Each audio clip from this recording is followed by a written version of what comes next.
네? 그럼 제가 뭐 다른 채권자한테 소송을 당할 수 있다는 건가요?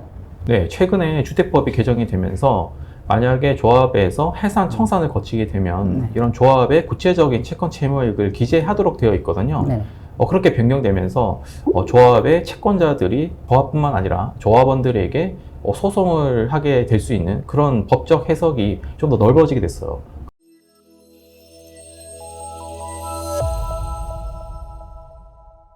안녕하세요. 오늘 저희 사무실에 의뢰인분이 찾아오셨는데요. 공통되는 부분들이 있을 것 같아서 한번 영상을 촬영해보고자 합니다. 안녕하세요. 저희 유튜브 구독자님이시죠? 더운데 오시느라 정말 고생 많으셨습니다. 아닙니다. 유튜브 보고 실제로 우리 변호사님 뵈니까 정말 신기하네요. 제가 변호사님 유튜브 진짜 많이 보고 왔습니다.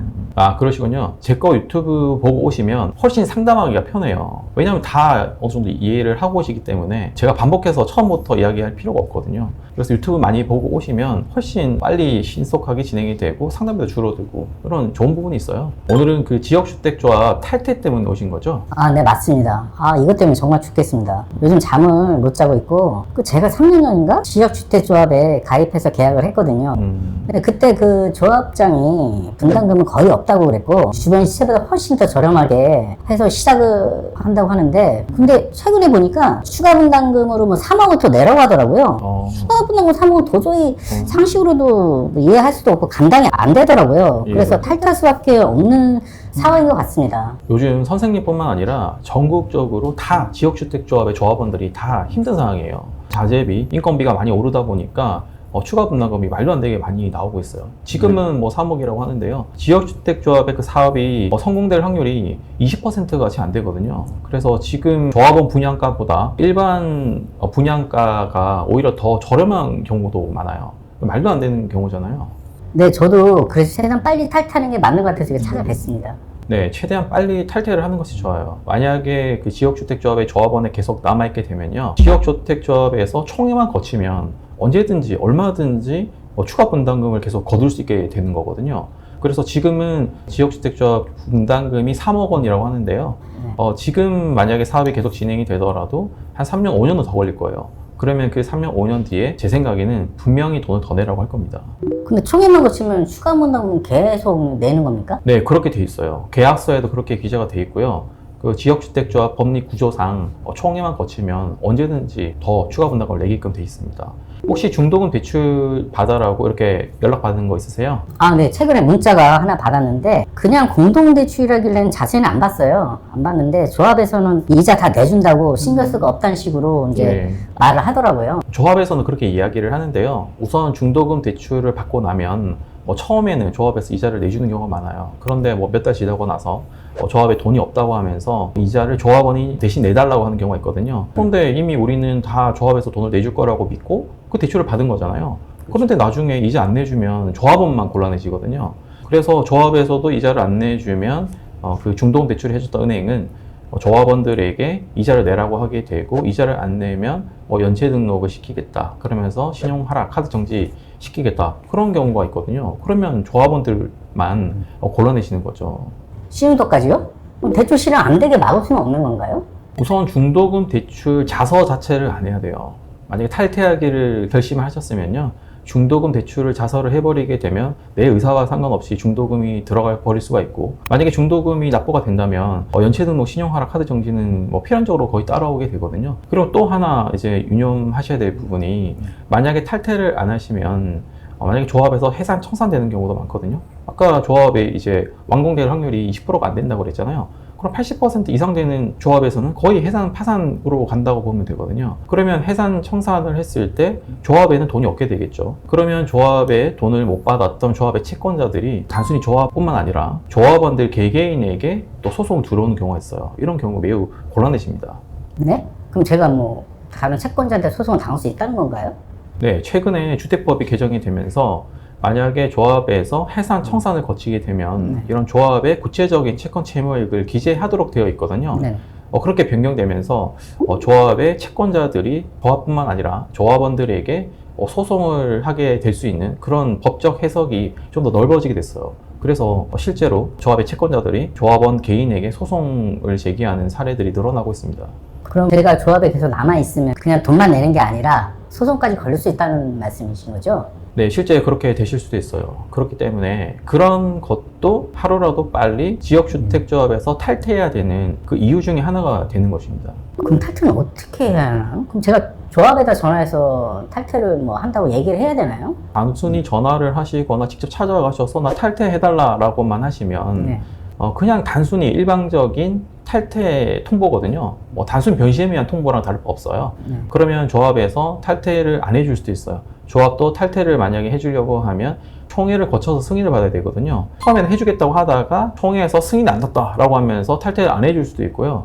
뭐 탈퇴를 해주겠다고 해놓고 돈을 한 푼도 못 돌려주겠다고 하는 경우도 있고요. 네. 뭐 돈을 돌려주겠다고 하지만 터무니없는 액수의 돈을 돌려주겠다, 엄청 작은 금액 돌려주겠다고 하는 경우도 있고요. 그리고 돌려주겠다고 해놓고 지금은 못 주고 나중에 새로운 조합원이 구해져서 새로운 조합원이 그것도 돈을 다 내면 뭐 그제서야 돌려주겠다라고 하는 경우가 있거든요.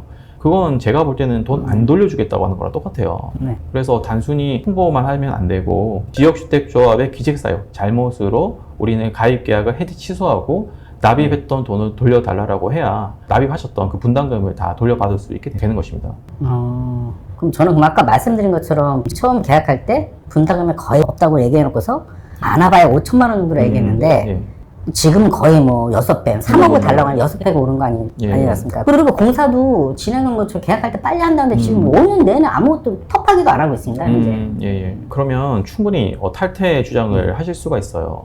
지금 5배, 6배 가량 되는 추가 분담금이 발생했잖아요. 네. 그건 처음 계약할 당시 확보하셨던 그 증거랑 전혀 배치되는 거잖아요. 다행히 증거도 잘 확보를 하고 계시고요.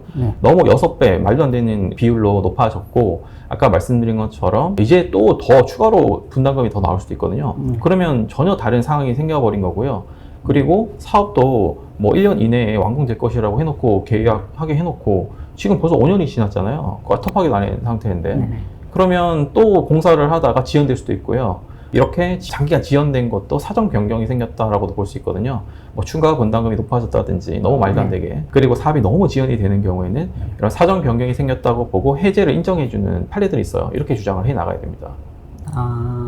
근데 혹시 그 토지 확보율 그런 게 있다고 하던데 근데 그게 조합원 수가 변경되면 그런 것도 탈퇴 사유가 되나요? 네, 그런 부분도 아주 중요한 부분이에요. 그런 부분을 믿고 가입 계약을 체결하셨으니까 기망당해서 계약을 체결했다고도 볼 수 있고 혹은 착오에 빠져서 계약을 체결했다고도 볼 수 있거든요. 이런 경우에는 취소를 할 수가 있습니다. 변호사님 그 칠판에 강의했던 유튜브 보고 예. 공부 좀 했습니다. 그러시군요. 네, 조금 전에 말씀해 주셨던 그 토지 확보율을 속이거나 네. 뭐 조합원 수를 속이는 것도 네. 아까 말씀드렸듯이 기망행위, 속이는 행위거든요. 네. 이런 속이는 행위를 통해서 계약을 했다면 취소할 수가 있고 혹은 뭐 착오에 빠진 상태에서 네. 선생님께서 계약을 하셨기 때문에 네. 그것도 민법상 착오에 의한 취소를 또 주장을 해볼 수도 있습니다.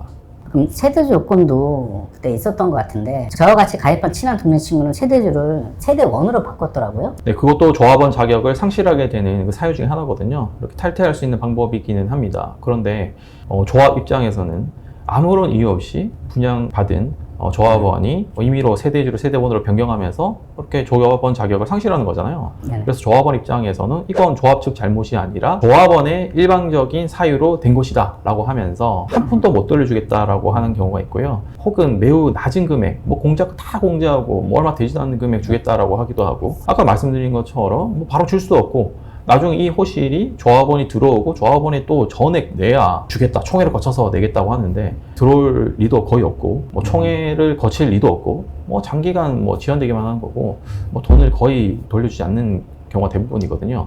그래서 단순히 세대주를 세대원으로 변경하는 것만 하시는 것보다는 지역주택조합의 지주택의 취직사유로 해제 취소하는 내용 증명이나 소장을 보내고 도달된 다음에 내셨던 그 납입금을 다 돌려받는 것이 제일 좋습니다.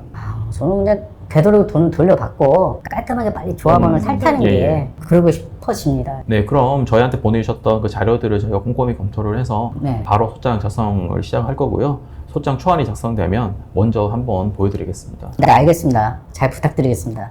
혹시 근데 필요한 자료 있으시면은 알려주시면 제가 빨리 모아서 예. 준비해 보도록 하겠습니다. 제가 볼 때는 충분히 이 지역주택조합의 가입계약 해지 취소하고 돈을 돌려받을 수 있을 것으로 보이거든요. 너무 걱정 많이 하지 마시고요. 저희가 최대한 꼼꼼히 진행해서 꼭 좋은 결과 낼 수 있도록 그렇게 해보겠습니다. 변호사님 너무 감사합니다.